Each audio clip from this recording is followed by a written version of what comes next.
মধ্যে পবিত্র জমিন। দিলটা বড় ভালো লাগলো। মেহেরপুর শহরে ঢুকার পর বিভিন্ন পয়েন্টে দেখলাম আল্লাহর 99 নামের সুন্দর স্মৃতি টানানো। দিলটা ভরে গেল। কত জায়গায় কত কিছু নিয়ে আন্দোলন হয়, কত আজে বাজে জিনিস রাখে। মেহেরপুরের জমিনে ফটকে ফটকে দেওয়া আল্লাহর 99 নাম, আল্লাহর নাম মুহাম্মদের নাম। অতএব মেহেরপুরের জমিনের মানুষ প্রতিজ্ঞাবদ্ধ হও, আমরা মরে গেলে যাব, বেঁচে থাকলে থাকব, তবে বাতিলের সাথে মাথা নত করা যাবে না। ঠিক কি না বলো?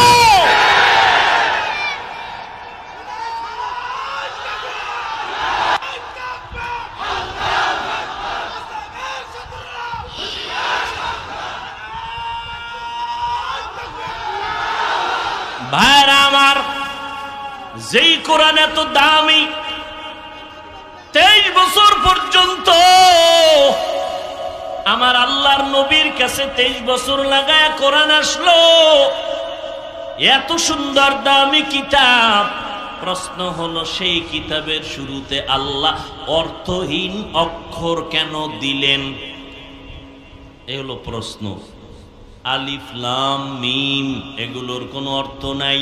আলিফ লাম র এগুলোর কোনো অর্থ নাই। কাফ হা ইয়া আইন সাদ এগুলোর কোনো অর্থ নাই। প্রশ্ন বড় জটিল। যেই কিতাবটা ধরলে বরকত, যে কিতাব দেখলে বরকত, যেই কোরআন পড়লে বরকত, এমন দামি কিতাবে অর্থহীন অক্ষর আল্লাহ দিলেন কেন? এর 5-7টা জবাব আমি দিয়ে থাকি, তবে আজকে মাত্র 2টা জবাব দিয়ে সামনে যাব। 1 নাম্বার জবাব, অর্থহীন অক্ষর কেন আল্লাহ কোরআনের মধ্যে দিয়েছেন? এর একমাত্র কারণ হলো, এই জমিনে যত বাহাদুর ঘাড় মোটাওয়ালারা বাহাদুরি করো, অহংকারী, আমার আল্লাহ এই অক্ষরগুলো দিয়ে তোমার অহংকারকে জবাই করেছে। অহংকারী করো, আমি অনেক কিছু জানি, আমি আল্লামা, আমি মুফতি, আমি মুহাদ্দিস, আমি প্রিন্সিপাল, অনেক জানো, অনেক জানো। আল্লাহ কয়, কি জানো? এত যদি জাননেওয়ালা হও, তাহলে আমার কোরআনে আলিফ লাম মিমের অর্থ কি বল? কোরআনের শুরুতেই মাথা নত করে দিয়েছি। কোরআনের ভেতরে যদি ঢুকতে চাও, মাথাটা নত করে দে। আলিফ লাম দিয়ে তোর মাথা নত বানায় দিলাম। ওখানে গিয়েই বলবি, আল্লাহ ছাড়া এগুলো রহস্য জানে না, আমি দুর্বল। দুর্বল হইয়া যদি কোরআনে ঢুকো, কিছু পাবি। আর মাস্তানি করিয়া যদি ঢুকো, কিছুই পাবি না। এত এলেম তোমার, এত এলেম তোমার, এত কিছু জানো, তো কোরআনের দরজা দিয়া ঢুকতে আলিফ লাম মিমের ব্যাখ্যা করে ঢুকো। হেন গিয়েই বড় পারনেওয়ালারা, জাননেওয়ালারা বলে, আল্লাহু আ'লামু বিমুরাদিহি, আল্লাহ ভালো জানেন, আমি জানি না। তা তুমি জানো না কথাটা অন্তরে ঢুকাও, আমি কিছুই জানি না, আমি কিছুই জানি না।